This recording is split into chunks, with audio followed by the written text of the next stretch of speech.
ওয়ালাইকুম আসসালাম ওয়া রাহমাতুল্লাহি ওয়া বারাকাতুহু। তোমরা বলো তো হিফজ হাদিস কাকে বলে? হিফজে হাদিস পরিভাষা হিফজে হাদিস নবী সাল্লাল্লাহু আলাইহি ওয়াসাল্লামের কথা হিফজে হাদিস বলে। ওরা থেকে মাইক দিয়েছে, ওরা তো মাইক দিল, মাইক কেটে দেওয়ার কাছ থেকে। চলো একে দাও মাইক। কে পরিভাষা কে উৎসাহমূলক কথা আছে? নাহমাদুহু ওয়া নুসাল্লি আলা রাসূলিহিল কারীম, আম্মা বা'দ।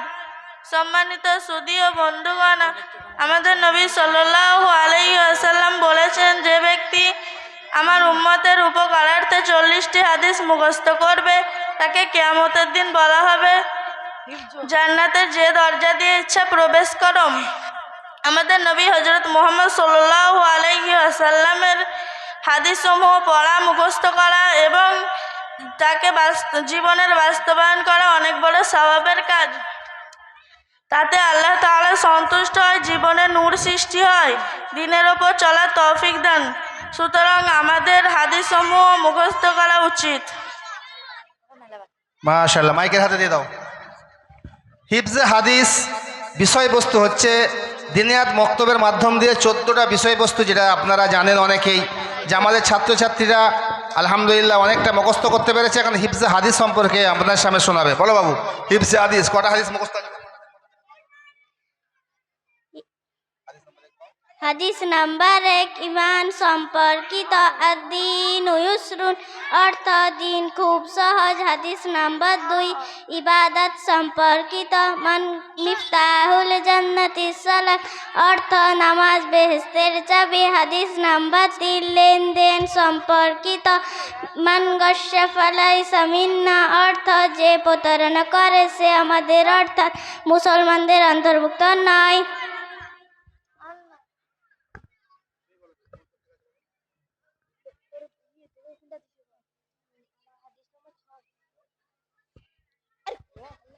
লেনদেন সম্পর্কিত।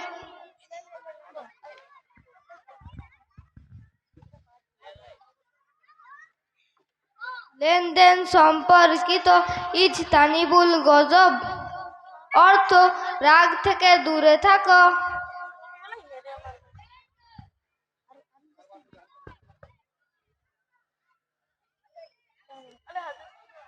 হাদিস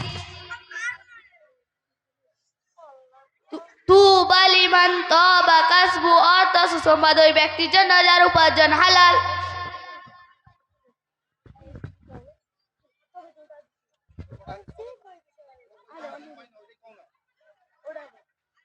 লেনদেন সম্পর্কিত।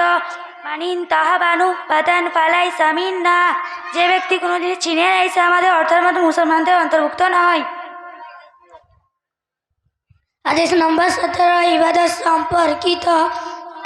আদ-দুআউ সিলাহুল মুমিন, অর্থ দোয়া মুমিনের হাতিয়ার। হাদিস নম্বর 22, ইবাদত সম্পর্কিত। খায়রুকুম মান তাআল্লামাল কুরআন ওয়া আল্লামাহ, অর্থ তোমাদের মধ্যে সর্বোত্তম ওই ব্যক্তি যে নিজে কোরআন শিখে অন্যকে শেখায়। হাদিস নম্বর 28, লেনদেন সম্পর্কিত। ইয়াকুম ওয়া কাসরাতাল হিলফি ফিল বাইয়ি, অর্থ তোমরা ক্রয় বিক্রয় অধিক কসম খাওয়া হতে বিরত থাকো। আসসালামু আলাইকুম ওয়া রাহমাতুল্লাহি ওয়া বারাকাতুহু। মাশাআল্লাহ, খুব সুন্দর হয়েছে।